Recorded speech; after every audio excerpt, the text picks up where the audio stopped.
introductions. So I'm not really big on introductions, by the way, James. I don't have the roll the intro thing down yet. So we're just roll that intro. I've got to phase that out here a little bit. I noticed that. I saw it was the get to it. Let's get to it. Yeah, we're going to, I'm trying to mix it up a little bit. Well, it's hard because you got to figure the intro and the outro are kind of hard things, and you kind of stumble on those. So it's good to have something you can just say each time. I think 10% are still there by the outro. So I'm not as concerned with that. That's good. All right. So, hey, guys, this is Jay and Justin. As you guys know, we'll be coming out to you about every week or so. We're thinking we're going to name the show The Beard and the Boat. We'll see. But today's this is a huge leap for us. We have James Quantz Jr. here, and he's going to talk about some of the ideas he has in his business and some of the way he's helping us volume photographers. And we're super excited to have him. We're humbled. And if you guys have not checked out James Quantz Jr.'s videos and Instagram, you need to go do so immediately after this show and check it out. You'll see what level this guy's at, and he's really amazing. So anyway, James, tell us a little bit about James Quantz Jr. photography, what you got going on, and then we'll talk about pro light mods. You are just throwing me right on the spot from the get-go. I'm just a photographer like y'all are. I just I think y'all work a lot harder than I do, which is I can totally respect that and appreciate what y'all do. But now I work in the commercial advertising space where I take photos for companies and then some universities and stuff like that. So, and it kind of blends over into some of the volume stuff that I guess a lot of the viewers here will watch. But most of mine is more professional, like NBA, NFL, that type of thing, NHL. And then I do a lot of stuff with the University of South Carolina because I'm based here in Columbia.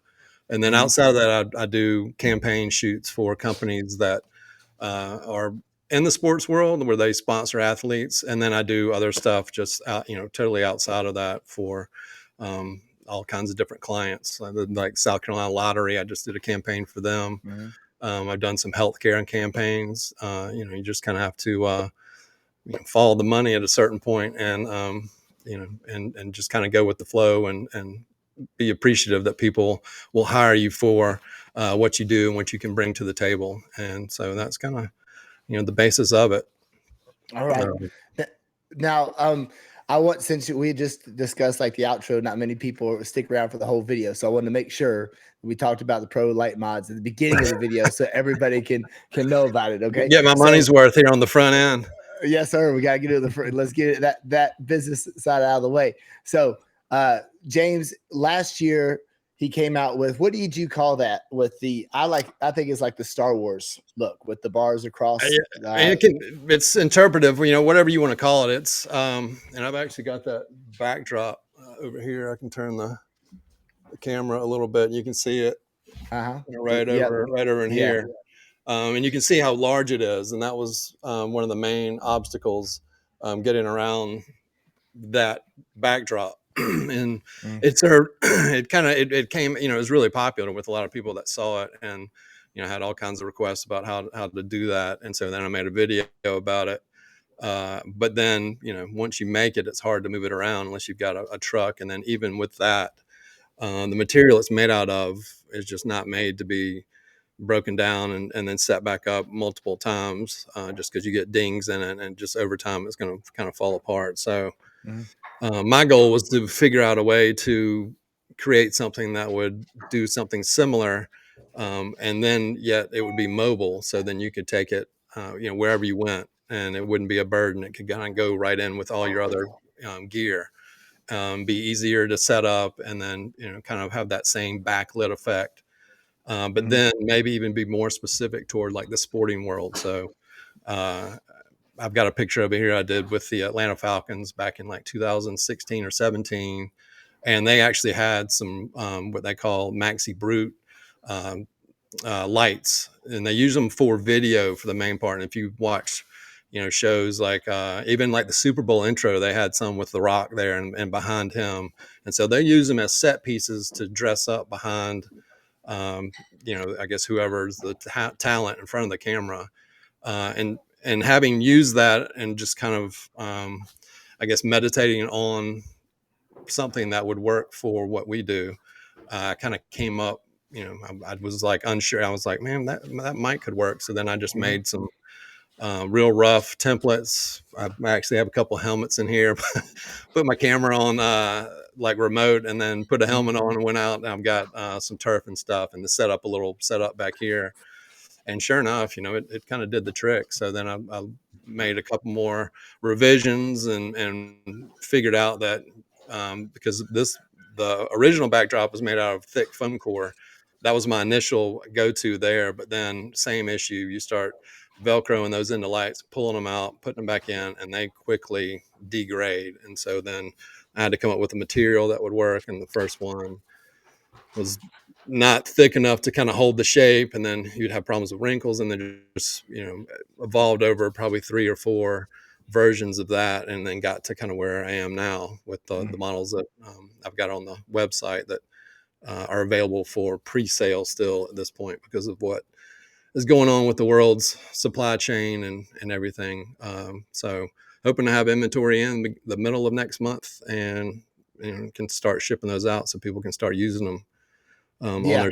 And along with that, I'll do some more videos and stuff to cover some of the, just, I guess, the learning curve of using those. Like any other light modifier, I'm not exactly plug and play, but it's pretty easy once you get the hang of it. Yeah, As I you did can it wrong. attest to, Jay. I did it wrong. So the thing is, me and Justin, we used it the first time at Boat Right Boot Camp in Winter Park, Florida, in December, right? Yeah, it's December. Yeah, and December. So I had 2 of them, and one was put up wrong. I won't say who did that, and then the other one was put up correctly. And Justin cue the put bus that up animation correctly. going across the screen here. Yeah, and then Justin put it up right. So I had one side that looked really good, the other side not so much, So Yeah, well, I noticed that it had like a cat eye look, right? It wasn't perfectly round, and you could tell because it didn't fit perfect. So, that was when I flipped the other one over, not really kind of thinking that it wasn't going to be that big of a deal, but it's a big deal. If they're not round, they don't look right. So Right. And that's kind of why I have a list of boxes. So, and I've got like all kinds of soft boxes over here that I've ordered and brought in, tested them out just to make sure that they will fit in these certain boxes. And then in doing that, I'm not ordering like the top of the line boxes, just and then if I get like a piece of crap in here, I'm not going to put it up on the website as a recommended box either. But so walking that line of affordable and functional, I guess you would say, boxes that I would recommend. And um, you know, and I've become kind of a fan of the Godox boxes, to be honest. Those have worked really well with, being structurally sound.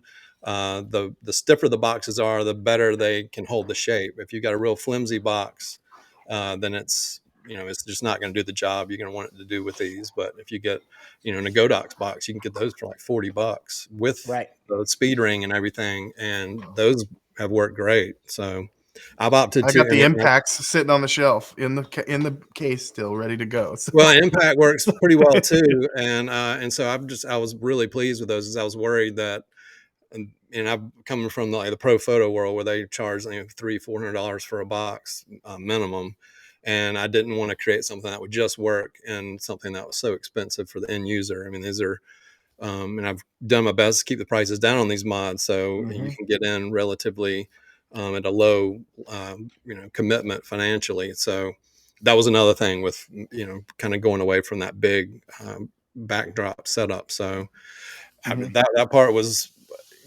really surprisingly, I just was really surprised at how nice those lower end boxes turned out to be. So yeah, that's fantastic. And guys, like as soon as James does stuff, to me, I think people start copying on the background guys, right? Immediately. But yeah, most of us are transitioning to online sales. So if you're doing online sales, you want to get 4 or 5 different photos of each kid, and to composite 4 or 5 photos is going to take a lot of work. So what he's done for us is create something we can get right in camera. And that's what's so exciting about it. You can get all kinds of different looks and have like sellable images right out of the camera. You don't have to do any green screen. So I think that's why it's such a great product. Well, and then with green screen too, you got color cast issues you got to worry with.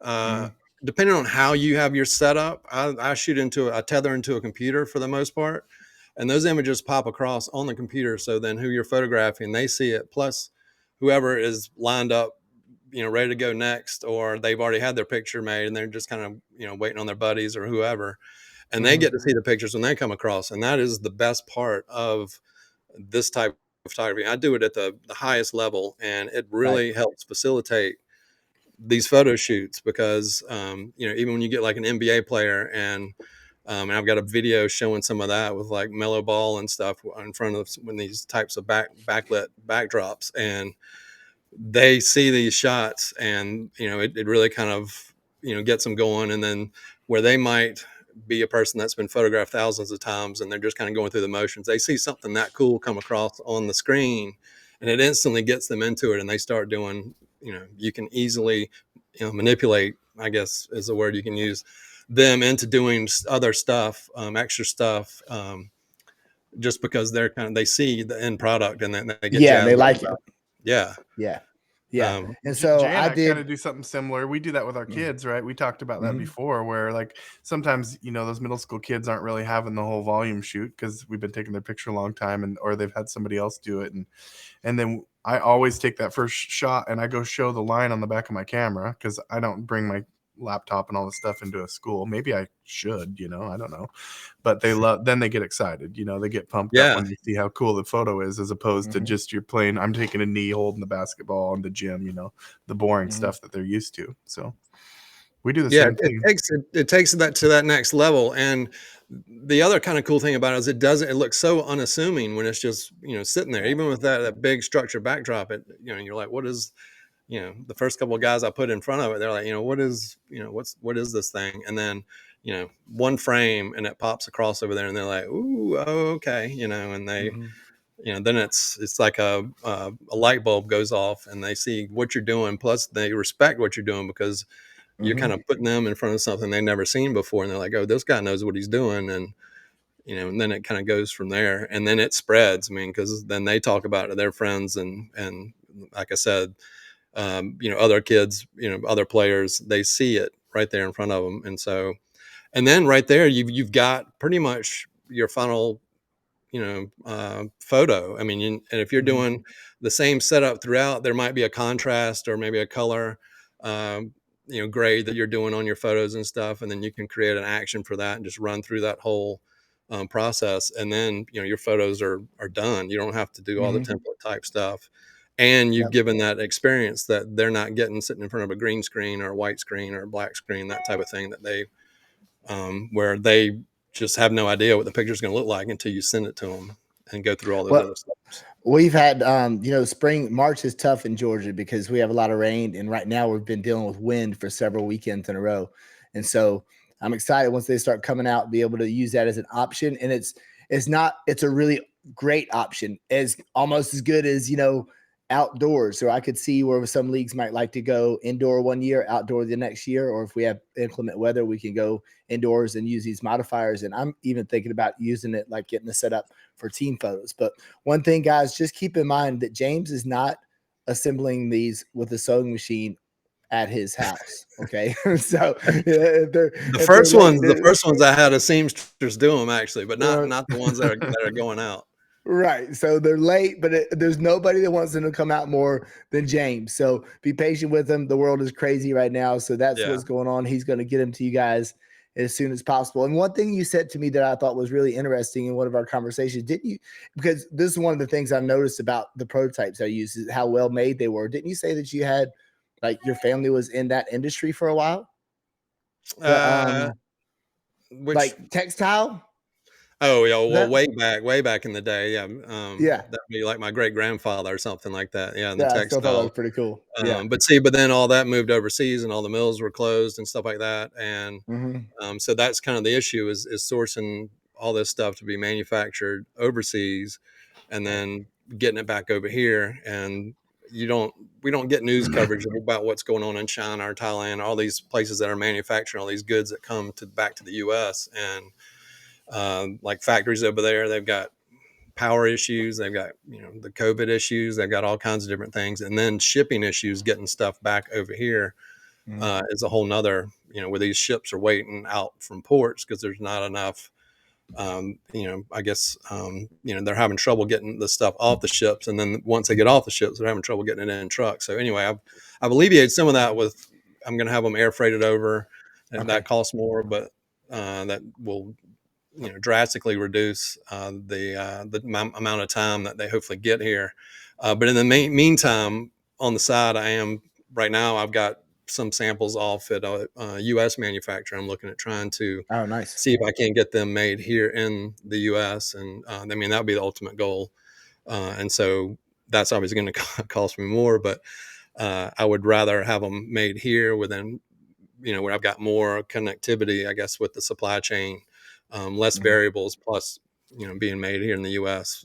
That would be an ultimate goal to kind of, just have it all here, especially with everything else going on in the world. I'd be lying if I, said that I could, with a clear conscience, send money overseas to some of these countries with everything that's going on. So I'm trying to get that worked out over here. I'm waiting on some quotes on that. And so that hopefully will be, something down the line. So I'll pay just more a lot for of variables. I'll like, that's like, I can't speak for everybody, but I mean, how you feel about that, Justin? Like, if it says made in the USA brand, I'll happily pay the surplus charge to know it's made over here. I don't think twice about it when that happens. I mean, I really don't. It doesn't even cross my mind like any other way. So, well, my fingers are crossed that I can kind of keep them at the same price point where they are now, and have them made here. So that's the ultimate goal. And like I said, I'm waiting on quotes to roll in right now and kind of see where we are with that. And then I've got some other kind of things too that I haven't even brought out yet, but I've got some attachments and stuff that will be working in conjunction with these, which I think will then allow even more creativity on, the user's end of where you can kind of change up the looks and stuff like that, not just with the sizes of the boxes, but got some cool stuff that I've had to have engineered and stuff like that. So hopefully I'll have more info on that coming out soon as well. Okay. All right. Now the other business thing, then we'll start talking about all the cool people that James takes photos of. Okay. All right. So for me, one of the most exciting things ever is when I'm at a lacrosse shoot and I'm texting James like, so you think you can come to a Boatwright boot camp? He's like, yeah, it looks like my schedule is free. I can do it. So we're super excited. James is going to be at Boot Camp 2.0. And so you have to go to a Boatwright boot camp in order to see James' presentation. He's going to show us all this cool stuff, and we're really excited about that. We do have some spots open for the boot camp in Denver, Colorado. That's July 8th through 10th. And if you go to the first boot camp, then you can come see James in the second boot camp.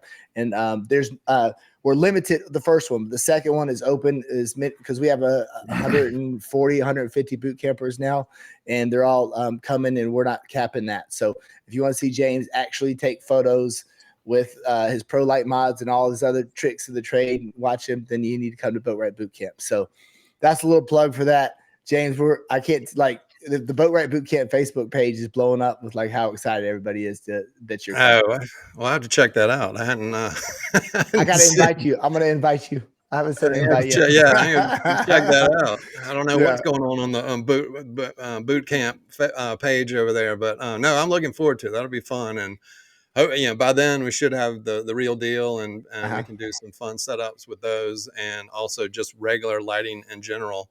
Another thing I want to say about those too is I think, obviously based off of the type of shoot you're doing, what I'm kind of working on a video that'll be my next one on my YouTube, is where these mods can work as like a secondary setup, just because you can use.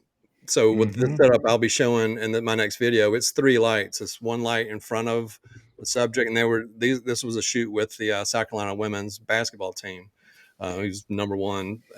They're in the Sweet 16 right now, and they play tonight, I believe. So hopefully that continues on. But what I did is we were shooting them on white. So I had my white sight back here lit up, and then to the side I had to take like 3 steps, rotate, and then I rotated my boom light here. And so then I was able to light them with just 2 mods behind them, 3 lights, and gave them a completely different look than a white sweep. And so they left having two totally different looks that they could use. I think, the team was going to give them the light mod shots mainly for their social, and then the sweeps were for their custom suits that they were in that Coach Don Staley gave them. And so that was, served two different purposes. And I knew that the players really, they would get into the social media aspect of all that, just with the environment that we're in now. And then that's just a way of separating yourself from other, photographers out there. Even myself, I'm always looking for ways to elevate what I deliver for my clients. So, there's always that feeling of like, we get really good images from the onset, but then, he's always got something, kind of up his sleeve that it takes it to the next level. We'll get more than what we're expecting every time we do a photo shoot. So that should be something that is in the back of everyone's head when you put on a photo shoot, just how you can separate yourself from possibly who these people have used before. I mean, the worst thing you can do is be a step down from who they used before, because then why would they come back to you if they were with, Joe photographer the week before, the year before, and it was a better experience. So Right. I think to keep yourself in business and kind of in this day and age too, everyone's connected. And so people have a bad experience or a good experience. It can go both ways. But people are going to find out about it. So Yeah. And Justin and I are both big Photo Day users. That's the ordering platform. Just 3 years ago, everybody's using paper order form. So you only had one image of a kid, right? That's it. So because everybody had to pre-order, now we're in this world where Photo Day is offering this, where the parents can see several different images. So a setup like you're talking about, that works perfect, because we could take, this image over here on a certain backdrop. They can move over here to the Pro Light mods, and the parents get to choose and mix and match their images within their package, which in turn leads to bigger orders, better experience. Everybody's happy. But that was not, we couldn't do that a few years ago. So now we can. Right. So this has opened up a lot of possibilities. Right. And I use the same camera, same setting, everything. All I did was take 2 steps off of my mark and then rotated, had another mark on the floor for them. And we created something completely different. Yeah, that's awesome. I mean, I talk about that a lot, where we got to keep the magic alive, right? Everybody's got $1,000 camera in their pocket, and they're getting better and better still to this day. And, they can take pictures in the dark that are evenly lit. But if we don't continue, you talked about it a little bit earlier when I don't know if we were recording yet, but you get somebody standing up next to that backdrop, and it doesn't look like much when they're standing there, but when they see you shoot and they see how your light's set up and what you can do with the tool in your hand, and they get excited about it, that's what I call keeping that magic alive, because they can't, not everybody can do that. And I think that's what separates the pros, Right. And plus, like, when you get to a certain level too, like these players or, athletes, whatever, they've been photographed a lot. And so they've seen a lot of these photos and stuff. And then when you can show them, something different than what they're used to, that's when it really kind of clicks. And then that's where they're like, oh, this guy, he knows what's going on. And that's when the cool kind of thing happens. And I had, so, and I can just give you a quick story. Like I worked with Julio Jones with the Falcons and did some shots of him, who's been photographed, a million times.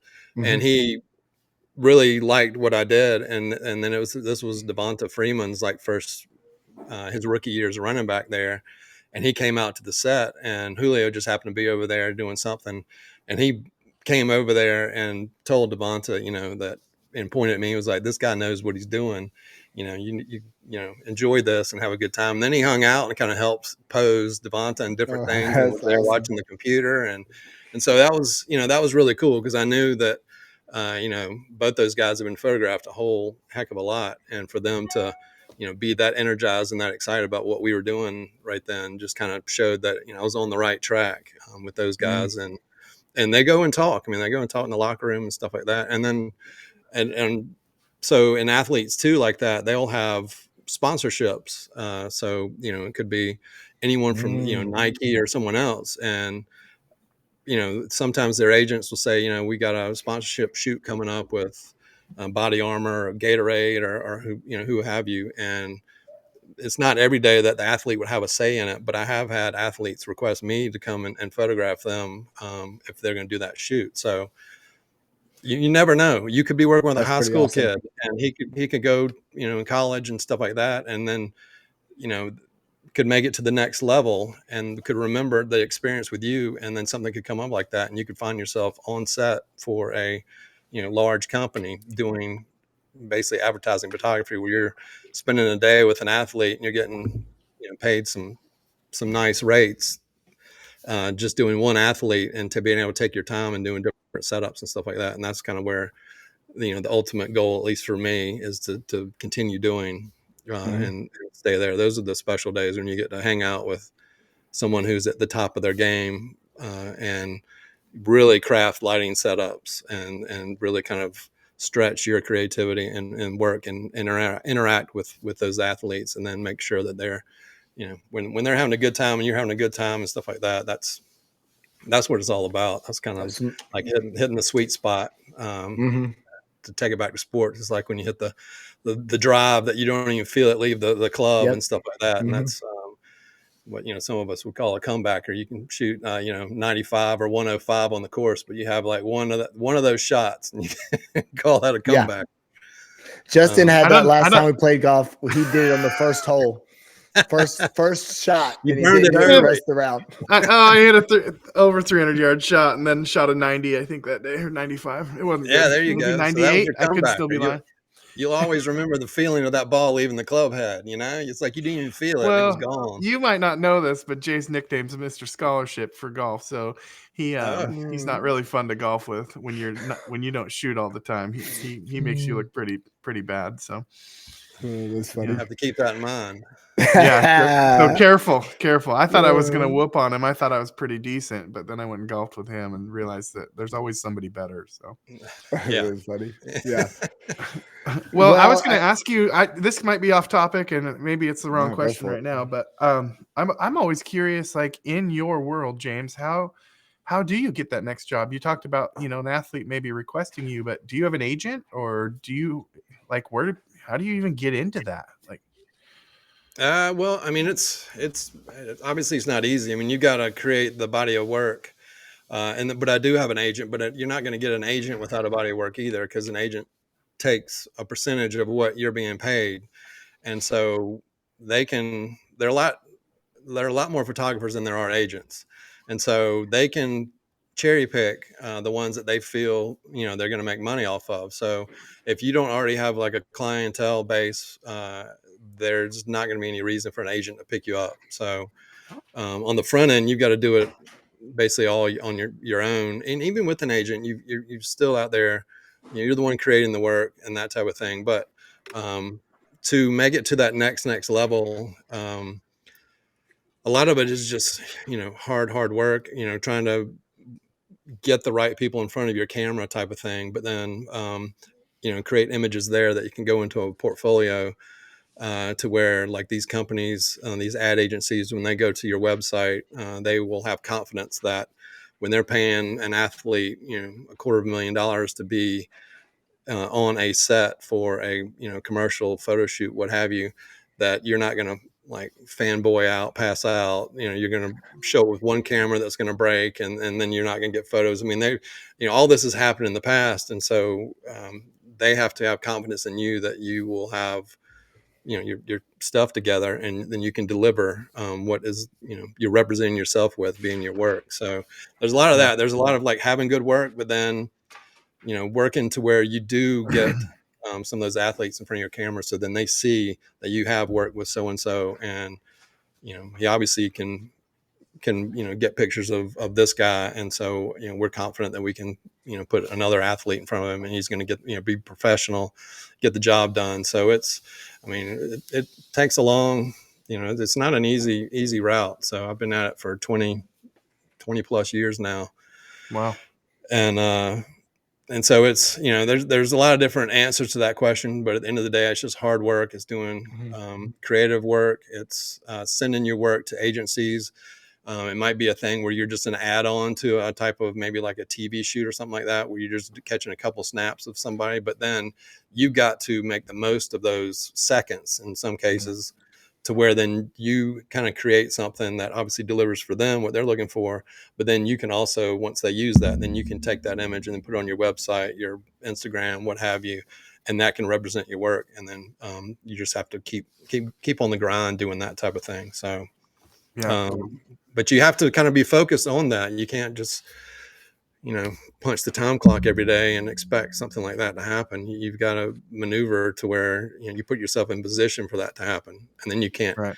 freak out when an ad agency in New York calls you. You see a New York number on your phone, and you're like, what is this? And then they pitch you this job, and you got to kind of keep it all together and represent yourself in a way to where, they're like, yeah, this guy might be the deal, but you're bidding, you're competing, you have creative calls with other, they're doing the same thing with 3 to 5 other photographers. So, the competition is stiff.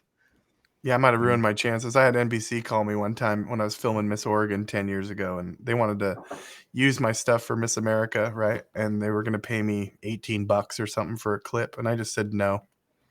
No. Well, yeah. Well, I mean, $18 is a joke. Like, I'm not going to, like, no. No, well, that's respectable, and you don't want to give away your stuff. I mean, that's that way. Then you're kind of racing to the bottom if you're doing that type of thing. So, I mean, it's if someone does call you like that, then it's not worth it, to be honest. Right. Weather Channel did something similar too. I made the Huffington Post once for being a bad weather wedding photographer, and they wanted to pay me like, I think it was something similar, like $15 for an image to use on one of their new shows they were going to have. And it was a bride and a groom in a storm, and I just said no. I said $15 doesn't work. Go to Getty, that's what that's for. Right. So, I mean, there are some cases. I mean, everything is unique to where if you do get access to something like that, I mean, I always, you never say never, but then at the end of the day, you got to just weigh it out to where, is this something that could actually lead to something, or am I undercutting someone else that they would normally pay to do this type of thing? And sometimes you have to remove yourself, and other times, in the case where it's a unique situation, and then you'll have access to someone that, where then you have creative control too. Then that's kind of where, you might kind of opt to do something like that. So, yeah. Well, I think everybody, it's a good learning thing, because I mean, there's a lot of good photographers out there, and it sounds like James is working the business side, the relationship side, to get those accounts and being like savvy behind the scenes. It's not just that he's a great photographer. The fact that he can do all those other things, help get the jobs, that's a big deal. And it's the same in our world. It's like we have to develop those relationships, always have our sales hat on, and be talking to the right people in order to get the big jobs. Yeah, the similarities are crazy. They're very similar depending on what you're doing. I mean, business is business at the end of the day, and we're all trying to make money, or we don't get to buy the new the new Canon or the new Sony that comes out because we don't have enough money in the bank. You don't ever want to be there. So no, and it's just it's a matter of waking up, and that was my goal, like from the onset, is to do kind of what I've been fortunate enough to do, and work with some really cool brands, and work with some top guys and male and female athletes, and I mean, that's what I set out to do from the onset. So that's every move I made, every turn, it was always kind of with that goal in mind. And it took a while. I'm not gonna lie. Yeah. I mean, can we just talk about what I think we skimmed over it, but he said, can you imagine, Justin, like being on the shoot where they just paid somebody $250? Yeah, I heard that. I didn't miss that. Like a wedding was high stress. Yeah, a wedding was high stress, but that like, oh my gosh, can you imagine? Like, oh, that would keep me up at night. How? I mean, do you sleep before those shoots? I mean, how does that work? There's no way. I mean, you have to, like, mentally, that's kind of part of it too, where and that's kind of a tough part of it, where it's almost like where you're shooting a football game, where it would be fun to like be in the stands and watch the game. But then it's also fun to shoot the game, but you have to kind of make a decision, because when you're shooting the game, you're working the game, and you're not actually, as a fan type of thing. And so that actually translates to like these shoots with, I mean, it was, I had a shoot with Giancarlo Stanton, who had just signed this huge deal with the Yankees. And then one of the account guys for the company kind of leaked to me, what they were paying him to be there. And that's where I was just like, oh, wow. Yeah, I'm glad I have, backups for, and I preach that on my YouTube channel. You can't show up with like one camera and one remote. I mean, if something goes down, you've got to have an answer for that, because if something breaks and they're paying X amount of dollars for that person to be there and you can't deliver, then I mean, you're done. And so that's, where all that is. And if you do focus on that, it will mess with you.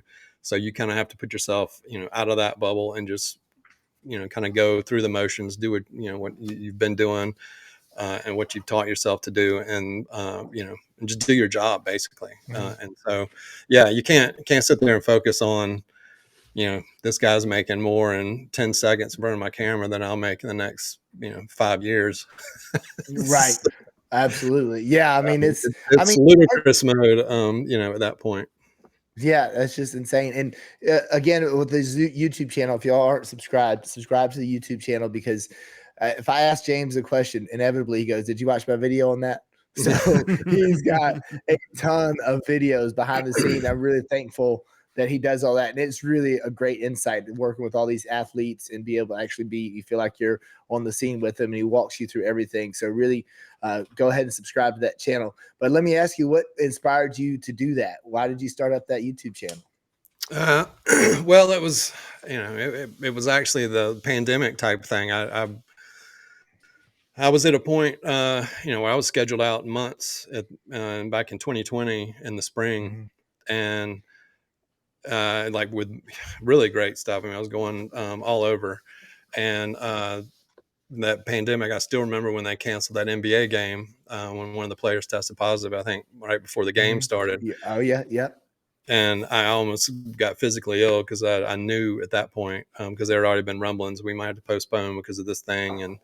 And right, and that happened, I think it was a Friday night, and I got messages by, I think it was like Sunday, I think, that we're gonna have to cancel this or postpone this and that. And as we know, everything shut down, so none of that came back. And so it was a lot of sleepless nights, and just being like a creative, I need something, like a project, I need something to start, Right.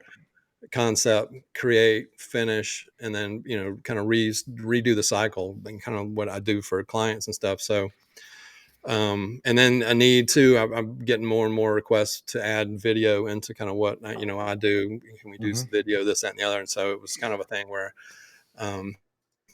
maybe this is something where I could learn more about shooting video, and also at the same time do like a project, kind of give myself something to do basically. And so then I started that up, and it was just kind of a means of keeping myself sane, being able to go to sleep at night. And so then I just kind of created that, and basically using the subject matter of what I know about, and putting that out there, and then continuing on when things came back around. Then it gave me, I get access to some of these, cool photo shoots that I'm fortunate enough to go on. So then I could bring a camera there and do my best to kind of show some of that.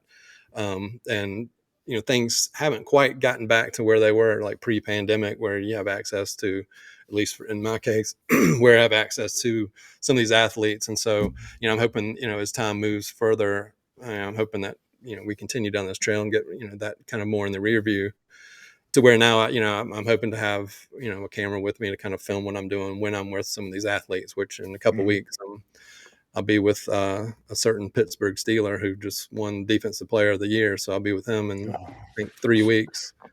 And Go so, Hawks. Yeah, I don't care. Just kidding. And so, yeah, I'll have my little camera with me and stuff like that, and hoping to catch behind the scenes of working with him for 2 days. We're going to be working with him. So, this is kind of, and it's opened up a whole nother, avenue of kind of getting out there. I just didn't even know, I wouldn't be talking to you two guys if I hadn't started that, type of thing. So it's opened up, just a whole new realm, universe of photography, and people that are, active in, doing photography, wanting to learn more about photography.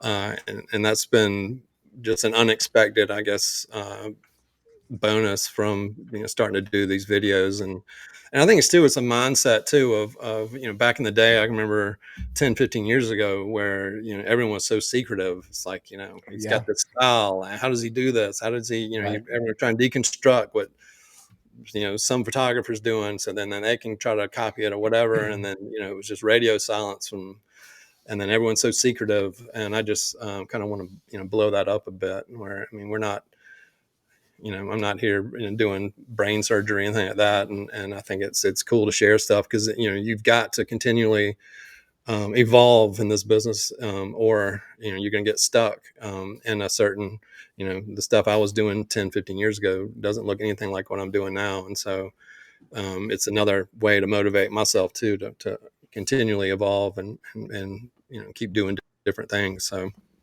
it's been a experience. I'm super thankful. That's why, I was anxious to get their hands on the Pro Light mods and support you because we're volume photographers. If we want to continue to be inspired by James, like he's putting that YouTube information out there, the way to support him is to get, buying those products, subscribing to the channel and watching the videos. So, we're happy to do it. We're just to have you in our little photography groups. That's a big deal. I know you don't go to the shows, like our little industry shows. Well, I was going to go to the one. Like, yeah. Right. I was signed up to go to the one back here in January. Yeah. But then I got booked for several jobs that were like right after that. And I just couldn't gamble going out there with the health situation and having to turn away. Move. I mean, I got COVID going to that. So yeah, that was the right move. Yeah, that was right. Well, and I've heard some other folks too that are actually on my Patreon and they got it. And so, I did the right thing, I think, but I hated missing that, but I couldn't, I had to put the work in front of that at that point, just because I had two like back-to-back big jobs right after that. And once again, there's a lot of money on the line. It was actually because of the health situation. They were flying athletes here to my studio from Los Angeles and Portland and stuff like that. And we were doing label shots for, a big company that you see their nutritional supplements and stuff all around. And so that was, I couldn't mess around with getting sick before that. I agree. That's the right move. That was a good call. What, I've got a question for you about, and you had kind of mentioned it when you talked about soft boxes, but for us in our world, G.O.A.T is pretty much, it's the brand. I mean, because it's the most affordable, powerful light you can get. Unfortunately, there isn't any other options. I don't feel like, because we need lots of lights. We have shoots where we have, 10, 15, 20 lights on a given shoot. So Pro Photo, Elechrome really is an option for us. But I know you're a big Pro Photo user, and we had talked about this before. But what are your thoughts on having a light like a G.O.A.T compared to a Pro Photo? Well, I mean, at the end of the day, light is light, and what you should be looking for is consistency in that light. I mean, when you push the shutter, you need to rely that light is going to fire, and it's going to fire at the same light temperature and have the same flash duration and that type of thing.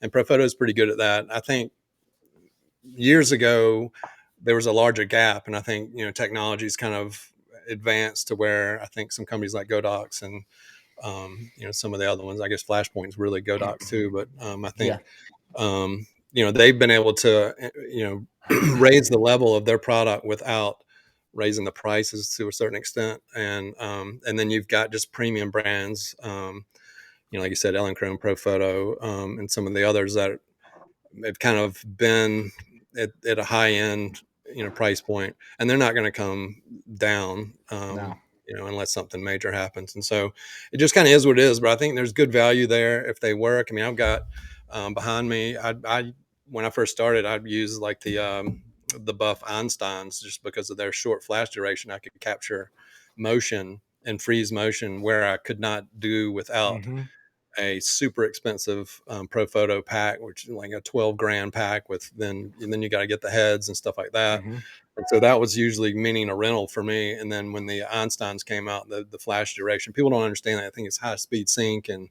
this, that, and the other. But when the pulse is that quick, you can freeze motion. Whereas the older strobes, the light just hung around longer. The actual flash was slower. And so if you had anyone move, I mean, I had some early Profoto monolights, and if I had any motion whatsoever, they would be blurry, or you'd have like visible trails of motion and stuff. So they kind of did it. They were one of the first ones with the Einsteins, and those were like $500 a light. Yep. And then I think the other companies have kind of bridged that gap as well, since those have come out.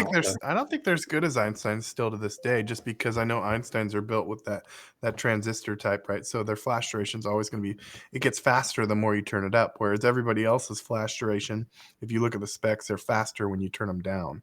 Right. So, but you don't want to shoot at 1.2 all the time, especially when you're shooting an athlete and they're running at you. I mean, you're probably shooting a wide angle at 5.6, right? So that it's all in focus minimum, right?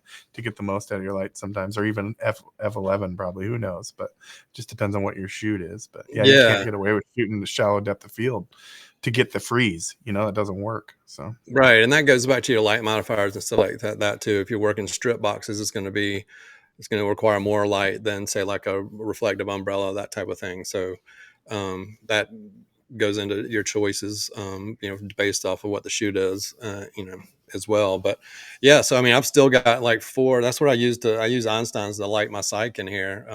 I've sold several other ones, but I've still got 4 of them here that are still ticking. But the only thing I don't like about those are the attachments for the modifiers. It was I swear every single shoot I would get pinched by those things. Those little teeth. Those things don't just pinch you; you're bleeding when they get a hold of you. And so, and then also I had just the build quality and stuff is not quite there. I mean, if one of them drops or something like that, you've got to kind of pop it back in place. And, well, it's just so disappointing that they stopped their innovation. You know what I mean? They went Einstein and they just stopped. Like when all the other companies were evolving, the he got old and died. So, and then it just stopped. I mean, I think Paul, he was the creative, innovator over there, and he's not there anymore, and that happens with a lot of companies, and so that maybe that's what's going on. But I'm not up to speed on what they're doing. But and going back to like the boxes and stuff, and this whole process of doing the light mods and then trying to figure out which boxes would work, and using mostly like Profoto type stuff, where you expect a certain quality. I was really surprised by the build quality of the Godox, and they send you the speed ring too. I mean, companies like Profoto, you get the box and then you got to buy the speed ring, which is overpriced as well. So, I mean, there's extreme value with those, and I was very, very impressed, with that. I mean, you really can't tell that much of a difference, if any, on the build quality of certain models of, say, like your Profoto boxes versus I will say what I noticed. I bought Profotos in the very beginning of my career, and the first couple times that got knocked over, and I had to buy just the flash tubes because they were as much as buying 4 Godox. But I stopped buying Profoto stuff because one, it just got too expensive for me. I wasn't making enough money to continue to keep up on those. If something tipped over in the windstorm, or I had an assistant knock one over, like I've got lots of travesties. But I will say, the light consistency out of Profotos are so incredible. They're so spot on every time. The pictures look the same every single time. And you don't really get that with Flashpoint. If you really want a pixel peep, it's not, that part of it's not there. So and you don't get that with the Einsteins either. But even with Profotos, they will not all. I mean, you'll still get misfires and stuff like that. I mean, they're not perfect, so I'm not preaching that. So, especially when you got the light mods and you're backlighting, or even that other backdrop, and you're backlighting with Profotos, and cranking up the power to really kind of get that effect. I have to turn on with the beeps so I can audibly hear them recycling, because they are slower when you jack up the power. But to use those effectively, you kind of have to do that. And so if I don't wait for them, I will end up with some misfires. And so if I'm doing any kind of action sequences in front of backlighting, it shows itself. You can get away with it when they're on the edges and stuff, and one might not fire. And usually if things will still work out visually, but if you can see the light in the frame and it doesn't fire, then it's kind of a problem. So, but it still happens with Profoto even. So they're not perfect. Yeah, I think I would go with a system like that if I was doing a lot of dance photography action where the girls are jumping a lot. I just don't do that many to justify for it. Most of mine are still portraits, and I don't need that. And I'm selling $50 portraits. So if my color shift is a little bit off, it's not going to be noticeable to most consumers, but I can't justify spending so much money on one light when we got so many of them, Right, right.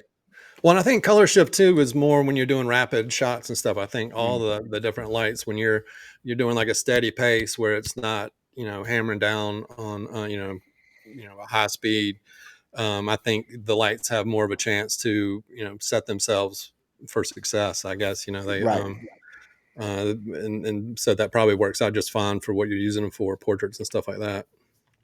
So we're big. I'm a big believer, and Justin does too. I think outdoors is I've been shooting with neutral density filters for a couple of years, and I've been using the Peter McKinnon. And you suggested that Freewell filter. Tell me about those. Like, I've noticed, like Justin, I went out and shot lacrosse yesterday, and it was a blue sky. That's the biggest problem with the McKinnon filters is that you shoot a portrait orientation, they look great. As soon as you turn it over to landscape, it has a green color cast to it. Yeah, Again, I don't think it's enough. I think people still buy the photo, but it's really annoying to get that color cast between landscape and portrait. But those Freewells seem to have a lot less. There's a little bit, but not much. Well, I'm glad I'm glad to hear that because they actually have the box here, and part of doing the YouTube. So one of the other benefits, companies like Freewell, they actually reached out to me and they've sent these to me. So I'm gonna hopefully, well, I'm planning to kind of run them through some tests, and I've got the Polar Pro, the McKinnon one too, and might have another brand as well. And so then I can kind of stack those together and do a little video with that type of thing. But I have used these and really happy with them, and they're real easy now. They've got this magnetic system where you can put it on your lens and pop the filters on and off, rotate them where you can kind of feel the different stops and stuff on the rotation. Wait, don't back up. That was my biggest issue. So the new ones have a little haptic feedback on them? Yeah, I believe so. I haven't put these on my camera yet, but I played with them. But I'm pretty sure that when I set it up, that did have a little haptic when you went to different stops. Because that was the thing me and Justin was talking about this yesterday. It's like, I think I can use the Freewell because I can tell if I bump it, I'm taking photos enough, but my second and third photographers, they might not catch it for 4 or 5 subjects that it's too dark or too bright. So I was like, I think I need that feedback on the McKinnon just because it's harder to move. The Freewell spun just a little bit, but if they've upgraded that's going to be and they're half the price, I think, of the McKinnons as well. Yeah, they're paying premium for the name now too. Right. I was gonna say, yeah, they don't say Peter on them, so. Yeah, no, they do not. They don't say that. Let me but I'll let you know. I've got to kind of set them up, and then I'll let you know. Are those out yet? I believe so. I think they put them on, like, they started on like an Indiegogo. Yeah. Okay. Yeah. Well, of course, I just bought one that didn't have that. Well, actually, I'm not getting between the stops. I'm getting at the end of the stop. Oh, okay. Not the in between. But this is the 6 to 9 version, and it's clicking on the 9 and the 6. So, Gotcha. Okay. But then you also have to put them on the correct way too. You can't have them flip the wrong way. But then you read the numbers a certain way. So you put the magnetic thing on the end of your lens, and then you can change between the 2 filters just by popping them on and off. Pulling them on and off. Yep.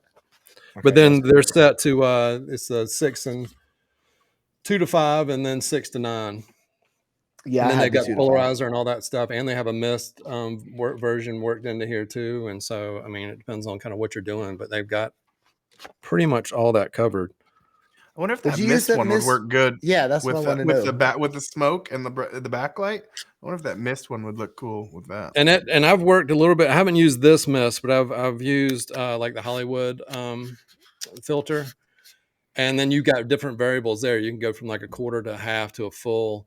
And I think, obviously it depends on what you're looking for end result wise, because you get to full and you got all kinds of glow coming off those lights, and then you're losing kind of your contrast and stuff like that. So, my sweet spot with something like that would probably be like a quarter, and then then that kind of takes the place of if you don't want to use the smoke and that type of thing. So yeah, Jay, I'm feeling these. I'm not feeling them between the stops, but I'm feeling it at each end of the stops on here. Yeah, I mean that's the only thing I'm worried. Like I said, I usually can tell. Like I take so many photos, I can tell when a light doesn't go off, or I bump the shutter pretty much on the first or second photo. Like, oh, something's wrong. But Right. like I said, the people, my other photographers who may not have as much experience, they'll bump something or light will cut off and they don't notice it. So that's my only concern with. But maybe they'll that just came out with the Peter McKinnon filters a couple like maybe a year ago. So maybe they'll upgrade it to include something like that. Yeah, but that's good to know. So I mean, I could note that, and whether or not that's worth the extra premium, it might be where instead of giving everybody the Polar Pro, then you could save a little change and have the free wells on your camera, or that type of thing. Or you could probably put a little bit of gaff tape on there, and if you've got your exposure set and things it's not like partly cloudy or something, and you're not having to adjust too much, then you could do it that way. That's true. Rig it. Absolutely. What you totally could tape it down. I mean, if you were having that problem, that's a fix for sure. Yeah, but I do cheat a little bit because if I have different skin tones, instead of messing with my transmitter or my settings in my camera, I'll just mess with the ND filter a little bit. So it's kind of nice not having it not locked down. No, that's I mean, that's a whole nother variable too. This wonderful world of photography in different uniform colors and that type of thing. That's something that I run into when I do some of the stuff like here for the university. When, like for I think baseball, they wanted to show each one of their different uniforms. So and then based off the skin tone of who's in a color uniform, you have to adjust your exposure. And I usually do it like in camera for the most part. Just change my f-stop a little bit. I mean, we're almost on an hour, so thank you. I can't believe we're almost there. But okay, but I gotta ask you what it was like to work with Mello. How is this kid? Is he a good kid? Yeah, no, he was great, and I mentioned his name earlier too. It was and knowing that I was going to work with someone who kind of grew up in front of the camera, I knew that it was going to be kind of cool to kind of see his reaction with a backlit type setup, and it didn't. I think it might be on my Instagram or I know it's on the YouTube channel, but I mean, he said a 4-letter word to express how cool he thought it was, and so I won't say I'll keep this in a G rating for you, Jay. So I won't repeat exactly what he said, but no, he was impressed with it. He said it was dope as something, and and look behind him like what is going on. But no, he was great, and so but then there and again going back to that knowing that he was someone that had been spent a lot of time in front of a camera. We started with that background behind him, and once he saw that and saw that I'd kind of brought that to the shoot. And that that kind of separated me somewhat in his head from someone else. So then we went over to just a regular suite backdrop, and I was we were able to kind of goof around, and he was more into it than he would have beforehand. And this was a media day with the Hornets and stuff, so they're going from station to station to station, and it's not all that great for the guys. They're ready to kind of get out get out of there as soon as they can. It's just an obligation. It's not something they show up for because they want to. And so, that it really broke the ice, and because that was the first time I worked with him. I worked with the other players, most of the other ones several times, so they, they're kind of used to the process. And no, he was awesome. I mean, he did everything we asked him to do, and and was great about it. Came over and checked out the pictures on the computer and stuff, and then there and again, that's when I do those types of shoots, that level, I definitely have my my laptop with me. Here it is there. Yeah. Not my laptop, but my iMac with me, so they can check them out. And then if you see my I've seen video behind the scenes, you bring the whole computer with you. You pack the big. Well, that's that's this guy right here, the iMac. And if you see that video, like at the beginning, Kelly Oubre, who was with Golden State, I guess, the year before. And now he's with the Hornets, and he kind of saw, because I had then this little camera I'm using is the webcam. set up to capture some of the behind the scenes, and he noticed that, and at the beginning of the video was him, looking into the camera and then kind of doing the intro for me, because on the back of my computer, I mean, we could go into a whole nother discussion about branding and your type of brand, but I've got my branding sticker on the back of that. So then he points that out. We go through the motions of the photos. He really liked what he saw, and then he runs over to the camera and points in the camera. Is like, y'all like, subscribe, all that kind of stuff, and then Yeah, I remember that. then runs out. So not every day you got an NBA player that is doing that, but that just shows the savviness of these guys and how things are, the social aspect, and how they're always on camera, and that if you deliver in a manner where they have a good time, they're impressed with what you're doing, you just don't even know what the rewards can be. And so that's I didn't even know that, because I was focused in the zone, working like on getting ready to work on the next player, and he was over there, and one of the team guys was like, man, he just did a whole thing on your camera for you. And so when I got back here and pulled off the cards and checked out the footage, I was like, man, that's pretty cool. And he's been in multiple ad campaigns and stuff like that too. He just did a campaign for Oakley, and so it's pretty neat when that type of thing happens, and then I'm able to use it like on my YouTube channel. So, and that was another one where I had two different setups, but I used two cameras on that one. So a little more complicated using the Fuji 100 megapixel camera, and then switching to the Canon and that type of thing. That's a whole nother hour. We got to talk about the Nikon switch, it. the Canon to the Fuji. Oh my gosh. Yeah. I want that medium format Fuji so bad. I got a buddy that's got it out in North Carolina, and he just raves about it. But that's a whole nother animal. Well, and I used Phase before that, and it's going from Phase to the Fuji. For this type of work, it's pretty remarkable, the difference there. But in there, and again, that's a whole nother. I'm just like I said, I can't believe that you have enough time to hang out with us, and I'm super excited to meet you in Denver. I know everybody else is, so thank you. This will be fun. I'm hoping that we can knowledge transfer. Actually, that's kind of been a thing. I did a shoot with some former Navy SEALs like 3 weeks ago up in Virginia Beach, and that's their big thing when they've cycled out. Medically, actually retired, and now they train police and SWAT teams and stuff like that. And they call it knowledge transfer, which is a pretty cool way of describing what they do in their world, which is like life and death type of thing. And so it's kind of the same thing, I guess, but at a different level, but in a different craft here. But hopefully get out there to Denver, and we can do some knowledge transfer, and people enjoy themselves, and we create some cool stuff. That's awesome. All right, guys, look, your homework is like and subscribe to James Quantz Jr.'s channel. When we get the beer in the boat going one day, you got to subscribe to that too. And then we're close. There's some behind the scenes happening right now. We got the website kicking. What do you think about the beer in the boat, James? You like the name? Yeah, I think that that could work. I mean, he has to lie to us. Maybe if I'm trumping the horn, it could be the beard, the boat, and the goat. That was a good one. That was a good way to end it right there. And then also Pro Light Mods, they're coming as soon as they get in. He's going to get them to you guys and check those out. Those absolutely, they will leave. They will be out the door right after they get here. All right, fantastic. I'm excited.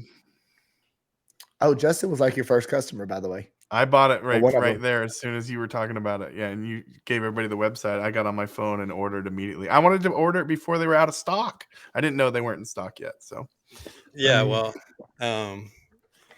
unfortunately, it's all right.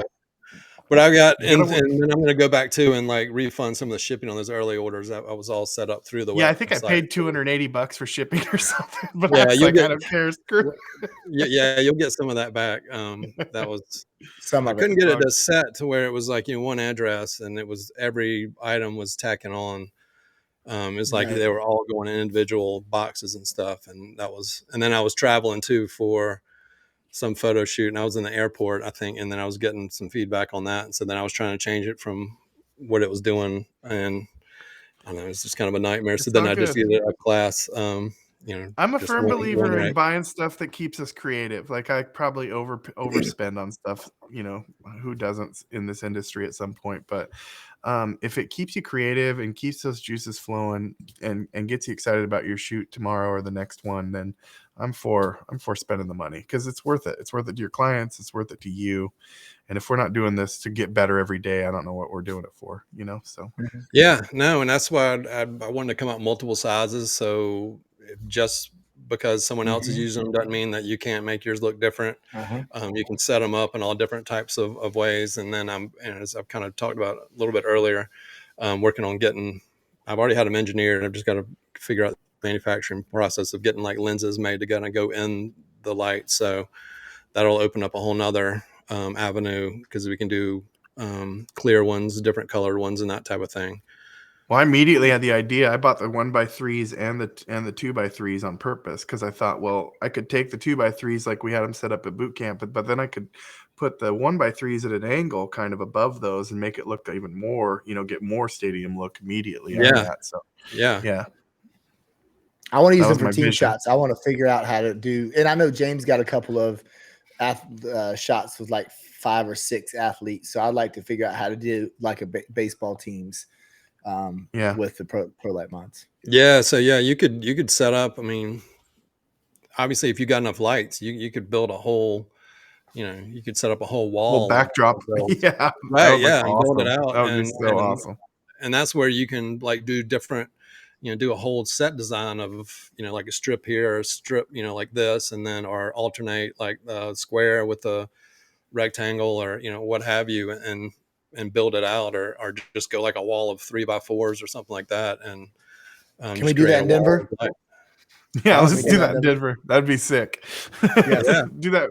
That could be our group shot at the end. Yes. Let's do it. Yeah. All right. Well, I'm changing the show. I had the show titled "The Beard and the Boat" featuring James Quantz Jr. I'm changing it. The Beard, the Boat, and the Goat. And the Goat. It's being changed. Speaking of the goats coming back, what happened? What? The unretired? Who is this guy? Oh yeah. We lose our best quarterback, and then he comes back. That's crazy. All right, James. Thanks so much.